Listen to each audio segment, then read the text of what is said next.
and so on. We're conducting a series of monthly meetings, and this is the second in that series. And for this evening, Shane Peters, who's a member of the board of the Friends, but also has a business in drone photography, is going to be talking about, I guess, the world above Frontenac Park and drone photography over the park. So thanks so much, and welcome, Shane. Thank you. Thank you, Simon. Okay, welcome everyone. So I'm not going to drag this on too long so that we don't end up here forever. So we'll start this up.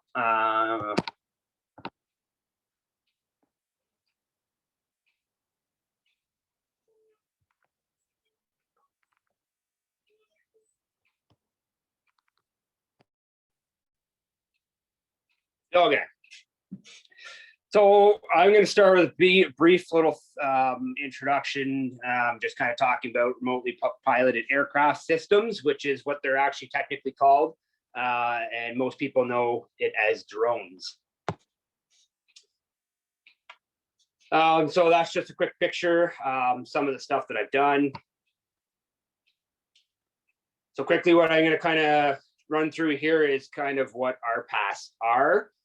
Restrictions, licensing, go over all the many of uses that the drone world has kind of exploded into as the technology continues to increase. And then we'll finish up with some talking about drones in the park. So what is an RPAS? So basically it's any aircraft piloted from outside the aircraft. So it consists of an aircraft, usually a radio controller of some type, and then many other types of instruments, such as a ground control station.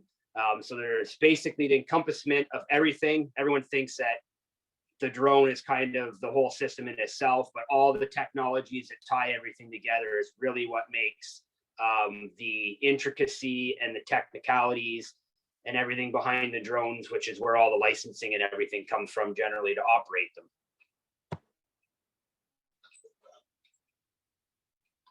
So restrictions. So operation of an RPAS or a drone of any kind cannot fly without permission in control of the airspace. So example, within the limits of the city of Kingston, because of the airport, there is requirements for permission to fly in that space. Airspace is classified as F. So examples of that is military and corrections. So the same thing with communications between military or corrections for purposes needed. You can have permission to operate drones within Class F airspace. National parks and provincial parks, not all provincial parks, but in Ontario, all provincial parks, you may not operate a drone over provincial parks without permission.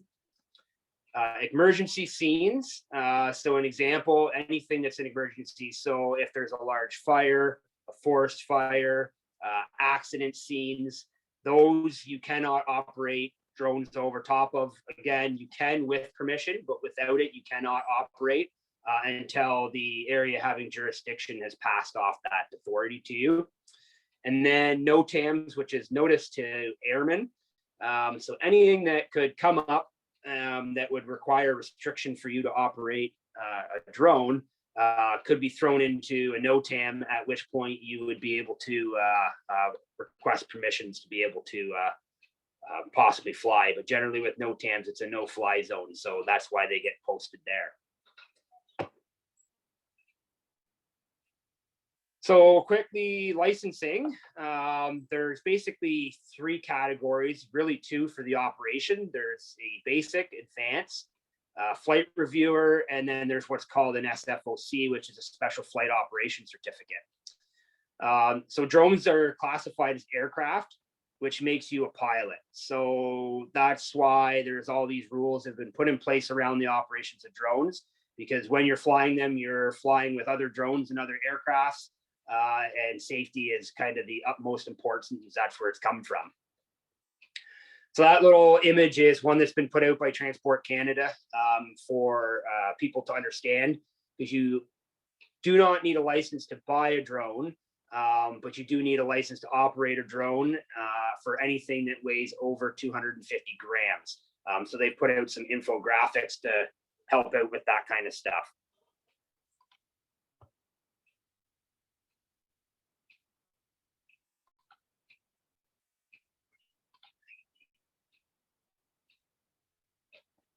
So basics license. So basically, if you meet any of these 5 conditions, you're conducting what's called a basic operation. So if you're flying in uncontrolled airspace, if you're flying within 100 feet horizontally from bystanders, so somebody that's not part of what you're doing classifies as a bystander, you're not allowed to operate any closer than 100 feet to them.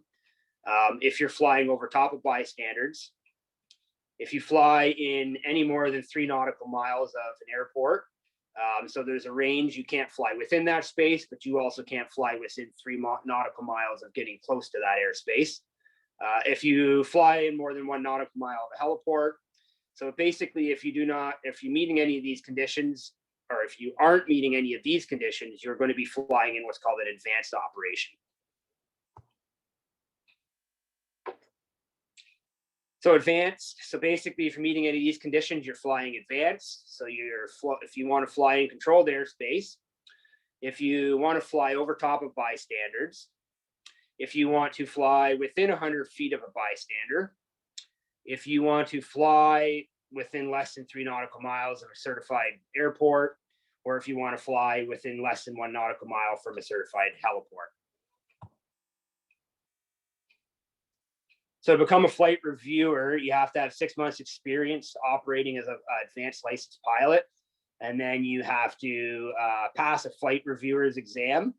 And at which point then you would have to be attached to a certified training school in order to keep your reviewer's license held and carried. So to get a basic license, basically you have to do an exam for Transport Canada. It's not that difficult of an exam, but some air knowledge is very important to know, and definitely a lot of knowledge about drone regulations is definitely needed. To get an advanced license, it's the same thing. There's an exam you have to write. It's much more difficult. And then you're expected to, within a year, to complete what's called a flight review. And that's where the flight reviewers come in. So you're required to plan a mission, basically plan a flight, and everything that goes along with that. I won't bore you guys with all those details. So they basically come out and see that you know how to safely operate, know how to safely plan, develop, and execute a flight. And then they're going to look to see your experience as a pilot and how well you can operate a drone. So basically looking for that you can fly it without causing any safety issues.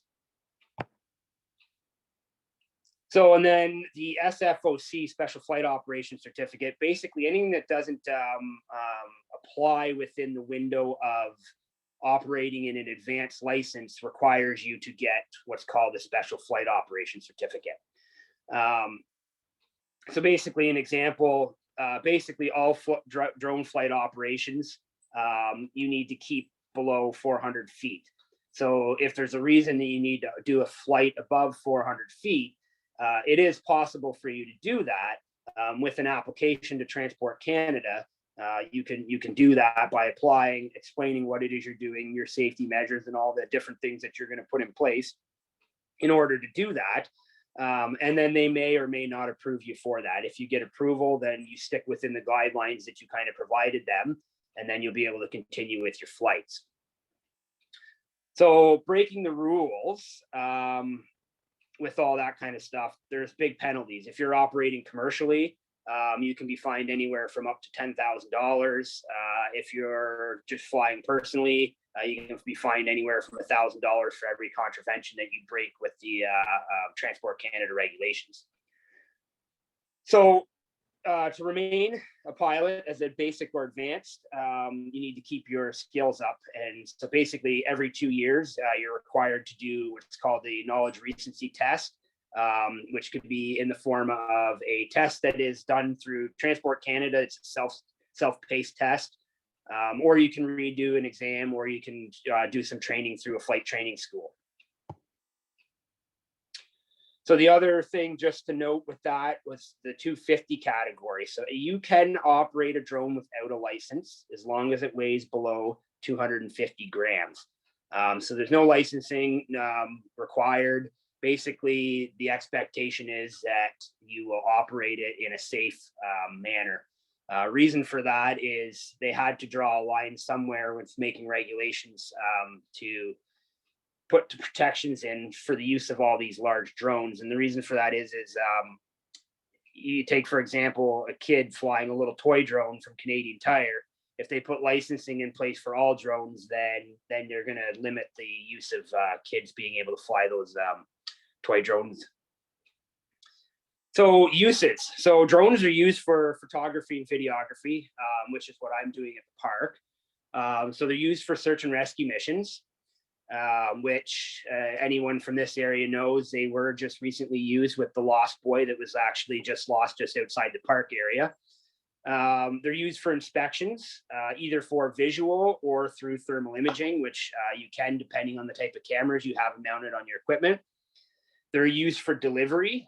Delivery can be anything from delivery services to emergency services, delivering supplies, like first aid kits, or say an AED system to somebody that could be in a remote area having somebody that's in requirement of CPR and an AED. They're used in agriculture a lot, everything from surveying to health analysis of crops, to actually dust crop. So now you can use a drone to do dust cropping versus the cost of expensive helicopters. They're used for surveying. Makes it a little faster when you're trying to do some surveying versus the old way on the ground. And then they're also used in construction measurements, which kind of falls into the surveying. So with the use of the cameras and GPS and ground positioning systems, they can get a lot of data and information with an aircraft taking photography from above to the point that they can actually develop a lot, which you'll see in some images here. So these are just some pictures. So the one on the left is thermal imaging being used for building efficiency. So as you can see, the yellow and stuff, that would be more where there would be some heat loss in the building. So that's used a lot now to try and do building in, efficiency increases. So the top right picture, again, that would be your kind of delivery things. As you can see, that's a first aid kit set up to it. So the drone can be flown in and it can drop it off somewhere in more remote areas. So you can get equipment to people faster until personnel can get into them and assist. And then the bottom right one there is a screen from what's called an NDVI spectral imaging camera. So what this camera basically does, it has the ability to fly over vegetation.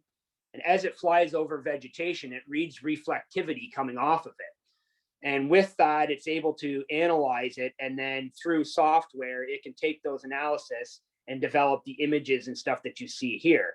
So what you're looking at is a farm field that is a cash crop field. And anywhere you see red is kind of where the health of the crop is not doing so well. Yellow is where it's an okay kind of crop, and green is where it's doing really well.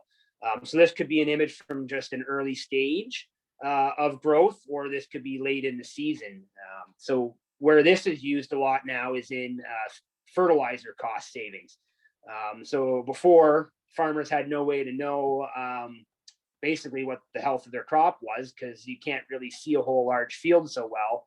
So they would have to send equipment out, either have crop dusters fly over and fertilize it, or they'd have their equipment drive over and basically pay the money to dump fertilizer on everything, where now they can decide where crop may not be so healthy and save themselves some money by not wasting fertilizing crop that really there's no point in putting fertilizer on.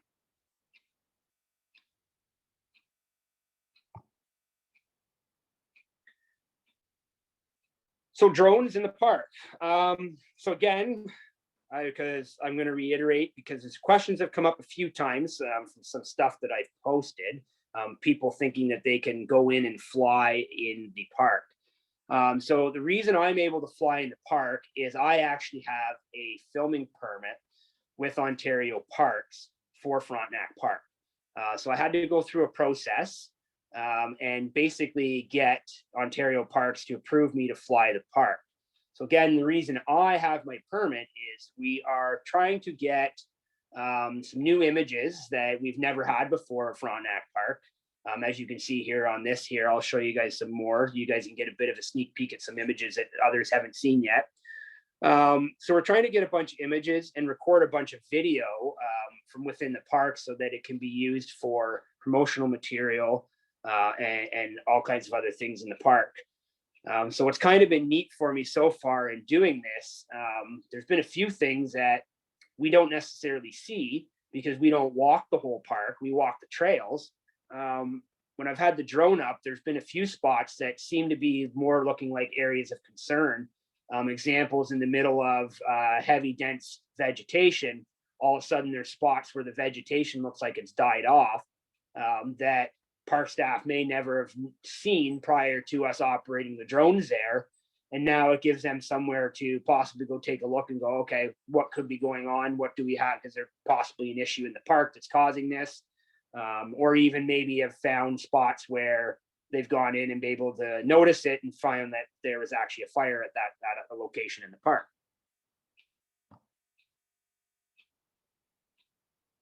So my permit for this started September 2020 and carries me through to September of 2021.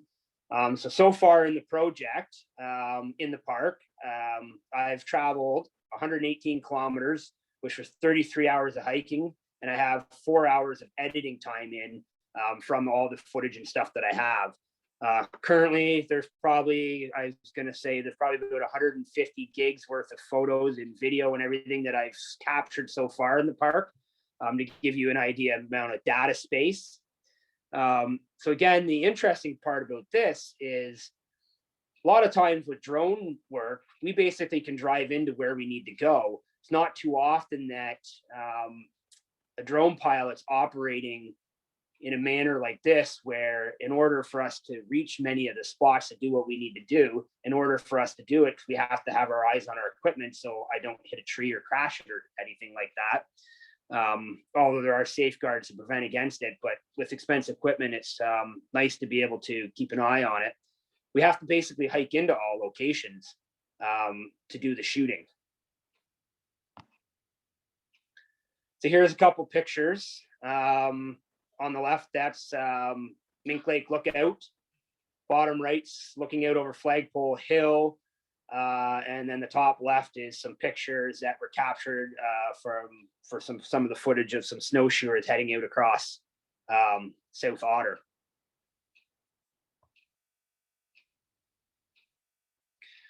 So that's just two parts of the season down by the trail center there.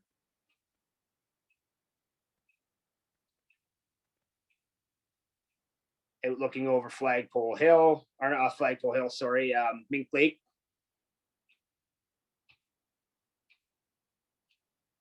Okay, that's that portion.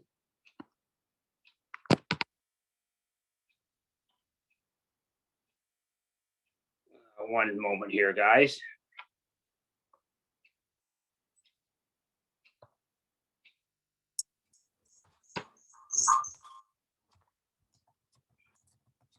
Okay. Can you see the video, Chantel? I see you. Okay, it's coming up. Perfect. So as you guys saw, I'm going to quickly just grab for you guys. So in the park, this is the piece of equipment that I'm flying in the park. So as you can see, to give you an idea, hand space wise, this is the size of equipment that I'm flying in the park. So with this and batteries and everything that's all carried in my pack, I'm probably carrying, so that's the batteries there. In order for me to carry enough equipment to do a whole days of flying in the park and catching imagery and everything, and I'm probably carrying anywhere from 30 to 40 pounds in equipment when I head into the park. Between everything else you normally would take, like your water, food, things like that you want to have for the day. So the normal stuff you take with you, plus then you pack on all the extra drone equipment that you're taking with you. So every day, the day trips, more like packing in to go for a camping trip versus just going in for a day trip. So that's the drone. And then I was going to show you guys some.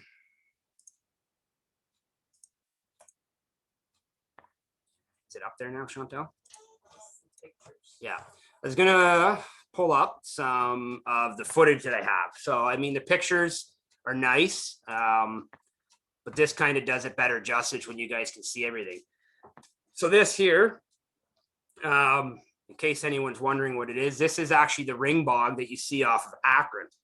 So you kind of pass down by it, but I've never seen it from above either. And when I saw this, I thought it was pretty spectacular. Once I got my equipment up in the air, to see what it looks like. It's actually quite interesting to see.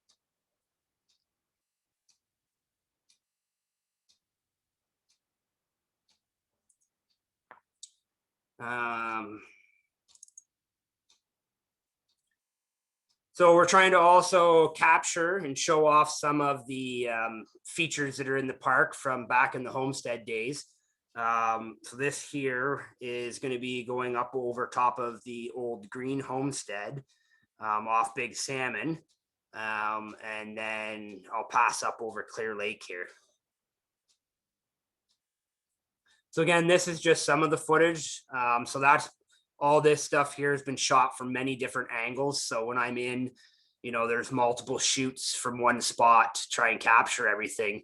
In order to keep eyes on the equipment, I have other people that are coming in with me that are standing in different spots so that as I move the drone around, we can kind of keep our eyes on it. More so for any aircraft that could be flying around. And then on top of that, so that if I'm on doing any low level flights, we can keep an eye that it doesn't actually crash into anything.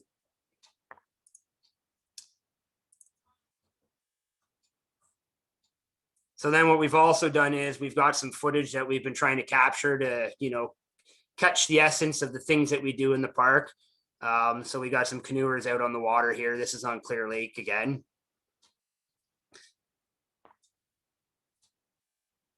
So it's just really interesting what you can see when you do this flying from above.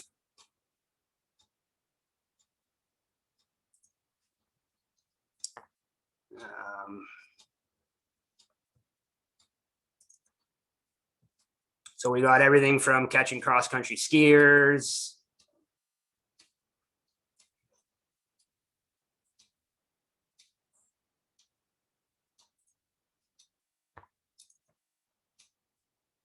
we'll jump this ahead a bit, but so there's a lot of setup stuff too, right? So we're trying to get promotional footage. So I'll jump ahead a bit, but this is them getting into position, getting ready for the shoot.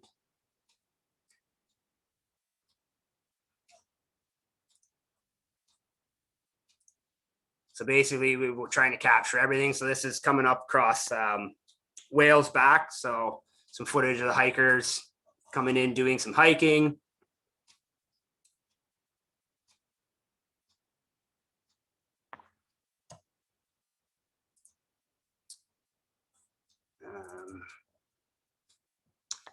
This one was pretty fun to do. I'm sure this is pretty recognizable for most people from the park.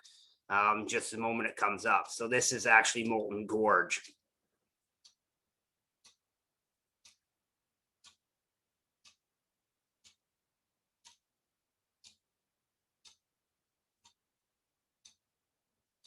So it's pretty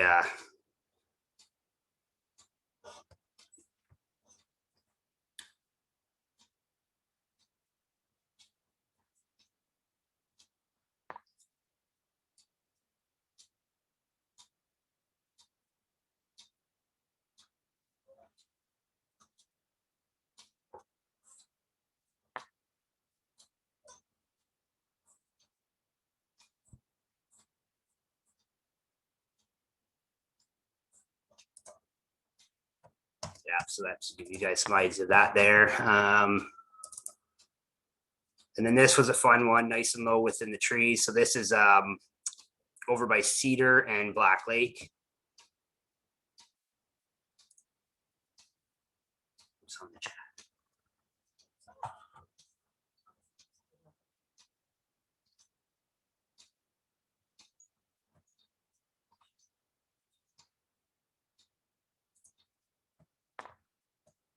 Yeah, so that's some examples of what we've been doing in the park. I'm willing to take some questions at this point from anybody on anything from the drones, more questions about exactly what it is we're doing in the park. So yeah, feel free to open a mic up or put it in the chat. I know it's hard to really talk specifically about a lot of what I'm doing in the park, other than to show you guys kind of what it is. So our goal is, again, we're trying to get a bunch of this promotional material so we can put a video together for the park. And then we're also hoping to maybe get some posters and stuff made that will be available for purchase at the park too, through the friends and things like that. So Ben's got his hand up there. I can see he's got a video on. So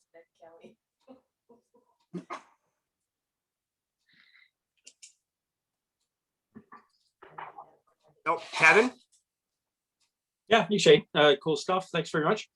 Just wondering if you do everything manually, like with a display on a tablet or something, or do you ever pre-program so you got a flight route planned, tracking by GPS, and then you got the camera angle swinging and the zooming and all, pan and tilt and all that sort of stuff, yep, pre-programmed, or is it all manual?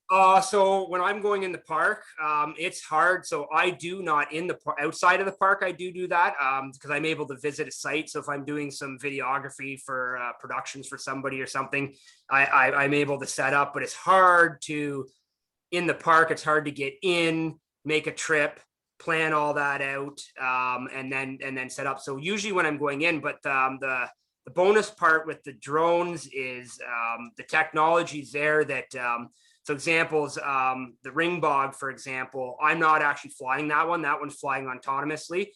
So I take my aircraft up, pinpoint a GPS location above it, and then set a radius distance out from it, set an altitude out from it, and then the drone will fly itself. And then all I'm doing is operating the camera. I'm doing my tilt and turns on the camera while the drone flies itself in a complete circular rotation around it.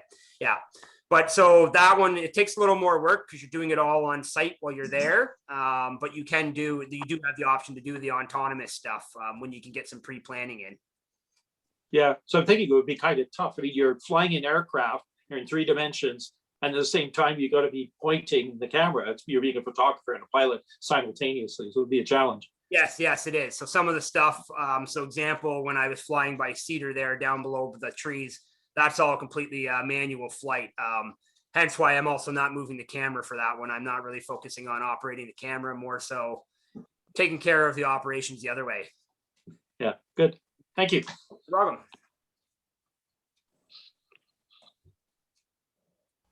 Okay, go ahead, Ben. Cool.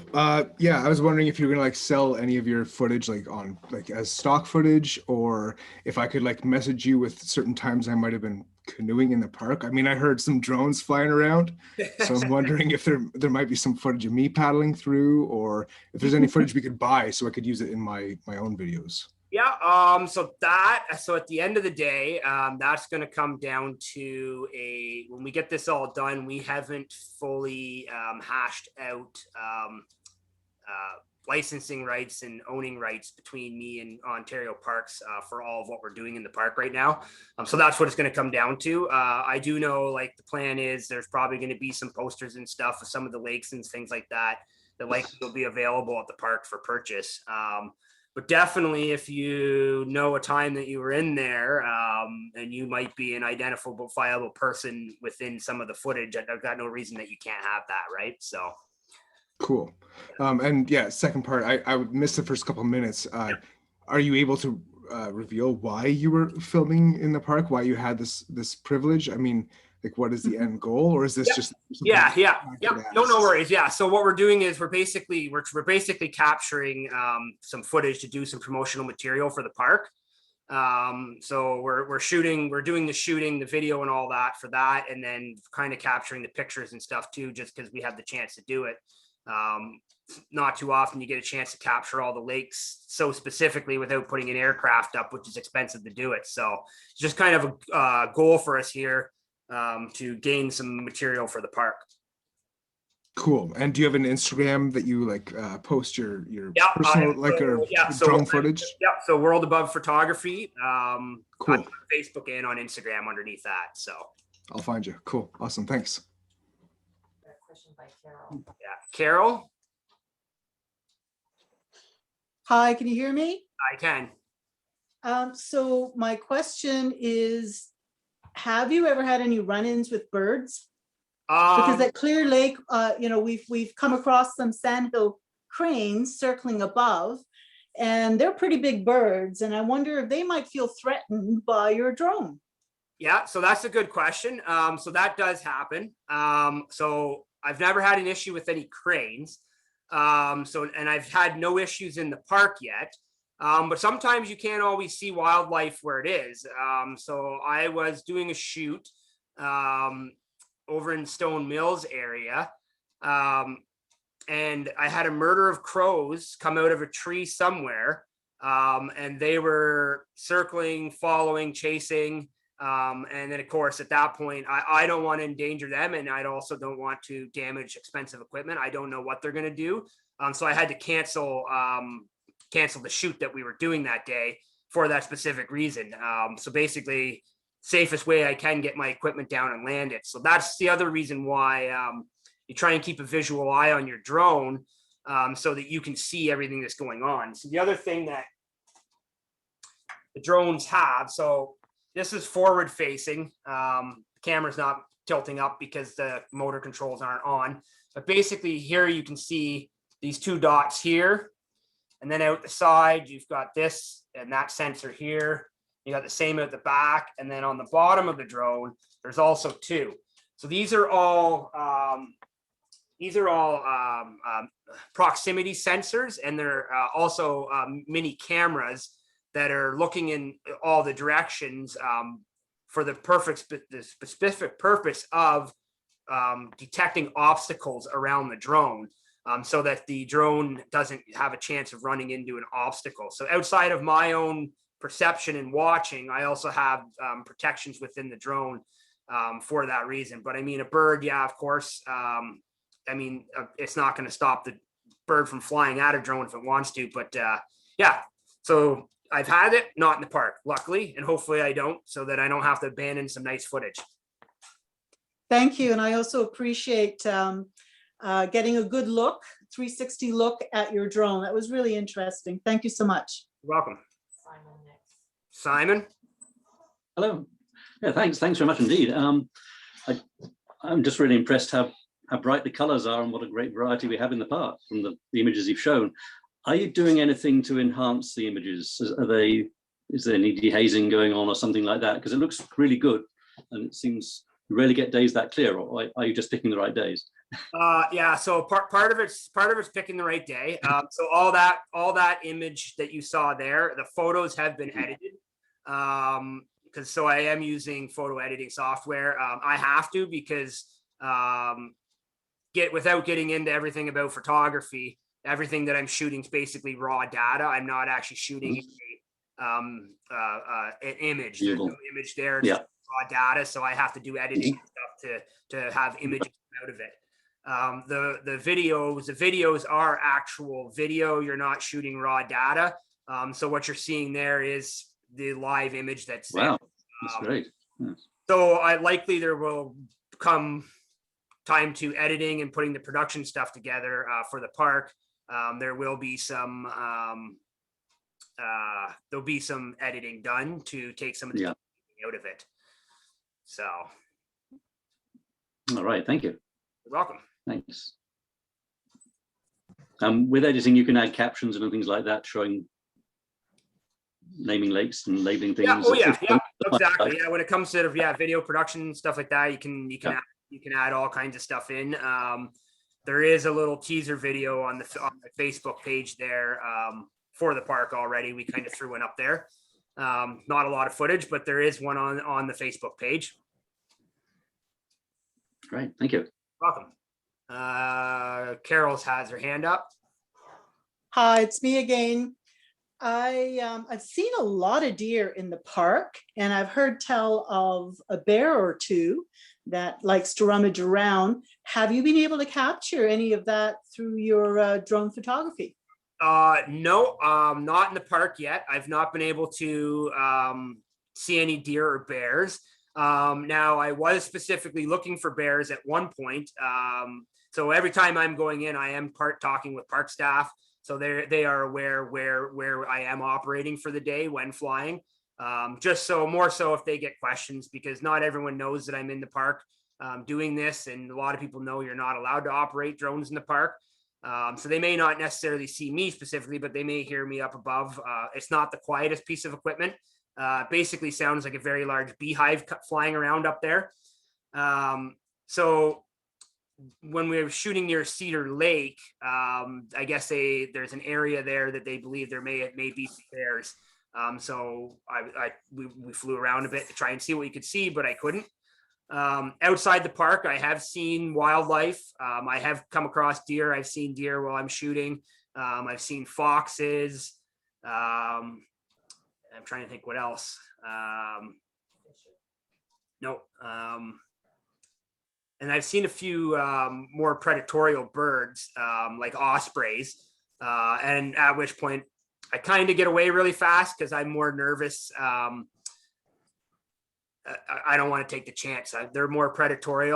Crows were one thing, but ospreys, as soon as I kind of see them, I try and get down because I don't want to take a chance of them coming around.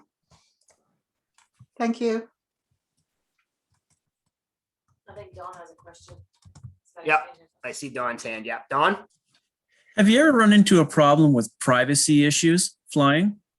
Yes and no. So I've had one occurrence where I've had the police called on me. So I was actually over in the Lowborough Lake area, and I have no idea who the individual was.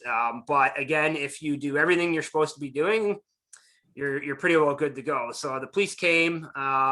They asked me if anyone had spoken to me, and he actually arrived right when I was coming in for a landing. And I told him no one had spoken to me, but then I get everything ready. So me as a licensed operator, this gives you an idea. This is what I'm carrying at all times when I fly. So everything in here is my plans for the day, where I'm flying, list of airports that are nearby, radio frequencies for those airports, so that when I have my my airband receiver, so I'm monitoring so I can hear what's happening with aircraft in the area. And then outside of that, all my pilot certificates, manuals, all the stuff that Transport Canada requires you to carry, which is basically this big book. They walk away, and they're not too worried. I show them my pictures that I'm taking from the day. Basically, yeah, it's pretty good to go. A lot of times, if people ask questions of what you're doing, you just be open and honest with them, and they're usually not too many issues. I've only had one place that I was shooting. It was just not actually for a client or anything, and somebody was not. Would rather have I not been there, just in the area. So I just decided not to shoot that day because I'd rather not cause any issues. Thank you. You're welcome. No, not seeing any. Oh, there we go. Glenn. You have a question, Glenn? Sorry, I had to take my mute off. Yeah, that was a very interesting presentation, and I find the equipment obviously is pretty darn sophisticated. And thanks for sharing that. I'm curious about, you mentioned low level photography. Like, how low to the ground can you get safely, I guess is a good way to put it. I can basically hover right off the ground. So I don't know if, I'm just trying to see, I don't have in that file, I don't have any yet. So basically, I can fly as basically right off the foot off the ground, really. I have some footage from us doing some flights within the tree canopies on the trails. So I'm flying the drone a couple feet off the ground, coming up through. The portion you guys won't see from that is the initial takeoff, because the rotor wash stirs up a lot of debris and stuff off the ground. So until I get the aircraft moving forward, the footage isn't that great because it's throwing stuff everywhere. But yeah, you can. That's basically, it's a real challenge. It gets more difficult to fly in those conditions because you have the rotor wash kicking around. So if you get in a tree canopy, there's not a lot of room for it to push away. And it'll come back and start to push the drone around a little bit. So you really got to have a lot of practice in with the manual flying to try and get a nice steady image. I also have some smaller equipment than this one that I do fly inside buildings, in larger buildings for people, for videography stuff. Because with the drones, you can get some really nice smooth movements, and without having to set up rigging equipment and cabling systems that used in Hollywood for years to move cameras across and get nice panning motions and stuff. You can do all that same kind of stuff with drones. Very cool. Thank you. Welcome. Oh, Kevin, please. Oh, Yep. I just saw Kevin? Oh, I think you're muted, Kevin. Kevin and Carol. There we go. Yeah, so obviously you've got weather constraints there. I don't think we're going to see too many shots in the fog, in the rain. But the temperature is not an issue, clearly, because you're flying in the winter. I guess your battery life's kind of short then. But wind, how windy can it be? And have you had problems with the wind blowing the drone off track? Yep, you can. You definitely can. So the bonus is with your GPS technology, if I leave the drone in a non-controlled position, so I take my fingers off my sticks, the drone will do its best to keep the drone at the last location by GPS where it is. So this piece of equipment I have here, this one's actually rated to take up to 36 km/h winds. So I can operate it in 36 km/h winds, which really anything over that, you're not probably going to get nice steady footage anyway. Yeah, but this equipment is phenomenal. The larger you go, the more agility you can get out of the equipment in terms of higher winds and things like that. Again, precipitation, yes, this equipment here, I can't fly in precipitation. This one is open framed for the ventilation into the inside of the drone to keep equipment cool. But they do have more sealed up equipment that can operate in precipitation. So it all just depends which piece of equipment you're flying. Example, your dust croppers for spraying, their ventilation's more closed up because you're dumping aerosol chemicals out, and you don't want that stuff getting pulled up in. So yeah, the technology's it's pretty wild where it's been, where it's going, and it's continuing to expand. So yeah, good. Thank you. Welcome. Carol? Yes, hi. You had mentioned needing helpers to along your flight plan, I guess, to spot where the drone would be going. Yes. So that you keep an eye. So how many helpers did you need when you photographed Molten Gorge? So Molten Gorge, I did in segments. So because I can only go so far. But if I was to try and do the whole thing in one span, I'm not sure. So basically, because that would be a hard one to say, because I'd almost have to survey that with bringing a bunch of people to figure out how far people can see from certain locations, because Molten Gorge is hard to fully get around all spots to pull that one off, I think. So that's really, it'd be a hard one to say exactly how many people, but I wouldn't be surprised if I'd have to have easy 20 plus people to try and pull that one off. I wondered about that. It's a pretty long gorge, and your photography looked like one smooth span of photography. Like I didn't know you did it in segments. You wouldn't know. Yeah. Yeah, it's a job well done. Yeah. So the other option with that too, right, is what I was talking about before, is that's something you can apply for, which is that special flight operation certificate. So for example, say that was something I wanted to do where now I'm going to be required to fly beyond visual line of sight. It is doable. So what I can do is apply to Transport Canada with an application. And in my application would be something like these airports are the airports that would be affected by this area. I'm only flying because I really only need to get to the top of the treetops in that area. It would be I would only need to fly at a maximum of 250 feet altitude above ground level, which no aircraft is ever going to be flying at that because they're breaking protocol if they are in the park area.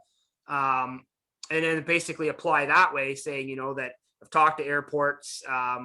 If this is approved, they'll know the date that is happening. We'll be in communications. And then they let aircraft know that there's a drone operating beyond visual line of sight. And I probably could get an approval to do actually a full flight of the gorge without actually having observers all along the way. My equipment, this piece here that I'm showing you, this one I can actually fly it up to an 8-kilometer range with radio connectivity. So the piece of equipment itself is actually capable of flying that distance. It's just keeping an eye on it to meet regulations.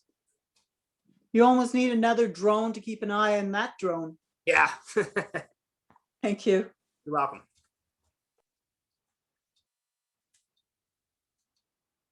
Okay. Any more questions?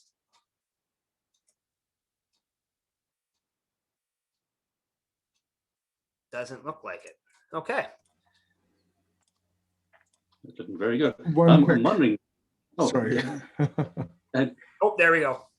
Cool. Sorry, just one quick question. I know that you said there's a certain threshold where you needed a license to operate a drone.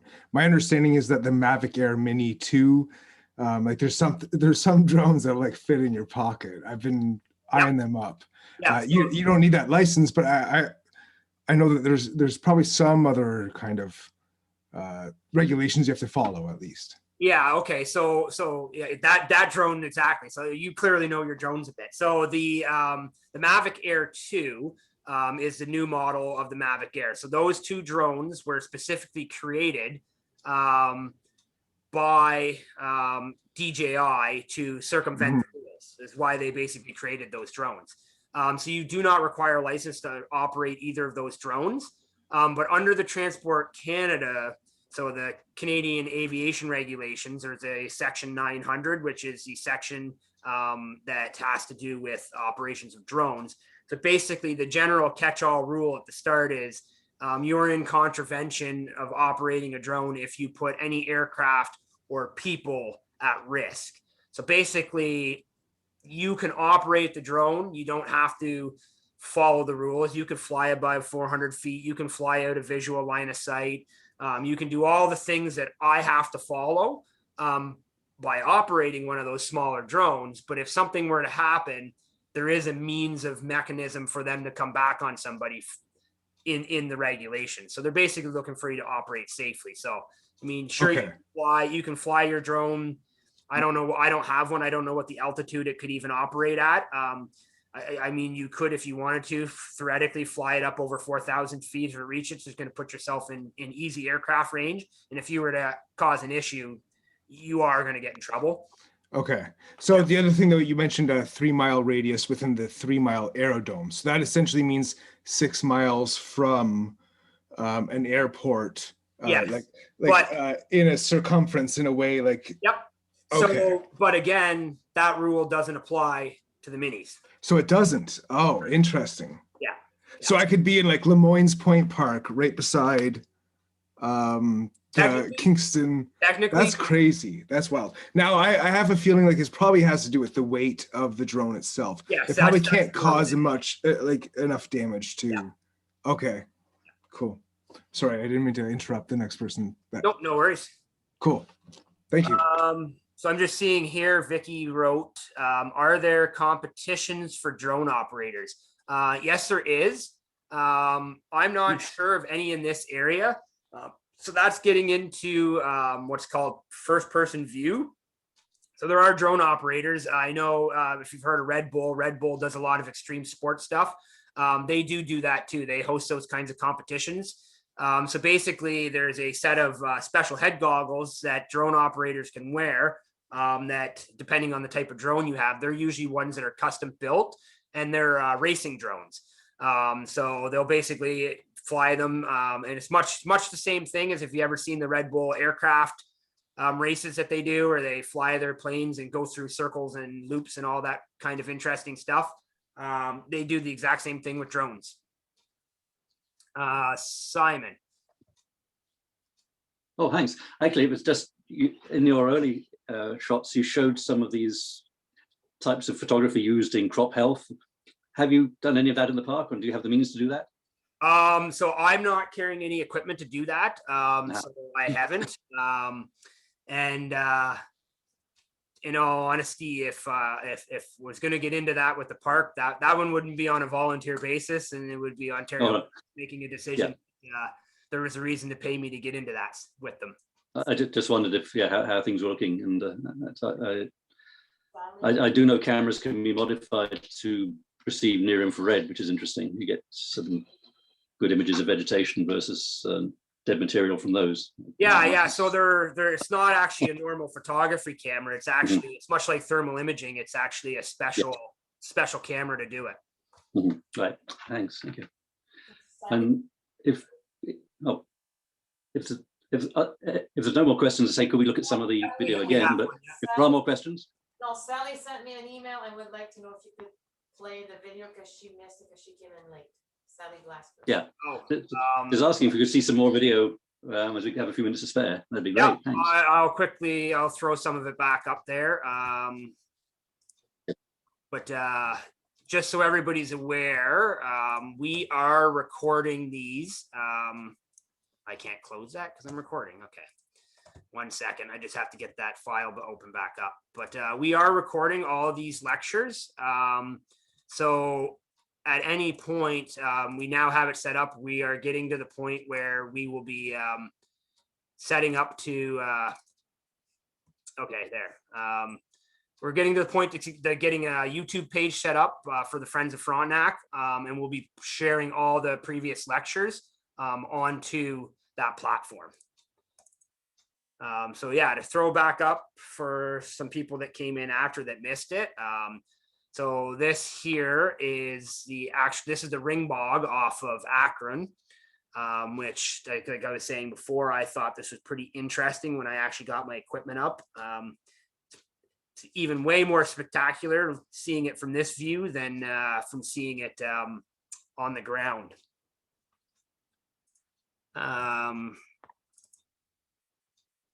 So some footage of some of the canoers on Clear Lake.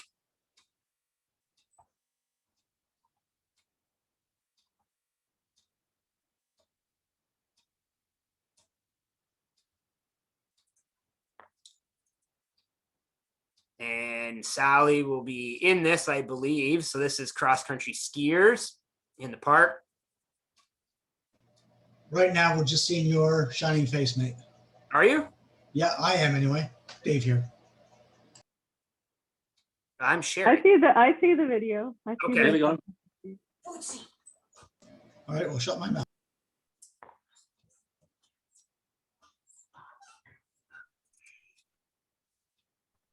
I saw us. So this is at Cedar. This is at Cedar and Black Lake. Little Black Lake, sorry.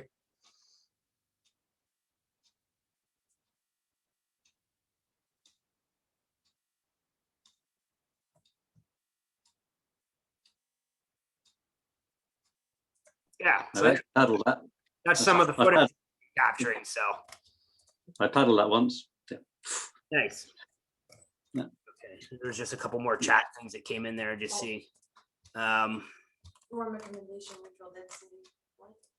No, just chats. Okay, doesn't look like there's any more there, Simon. Okay, thank you. Thank you very much again. Yeah. So, any further questions? As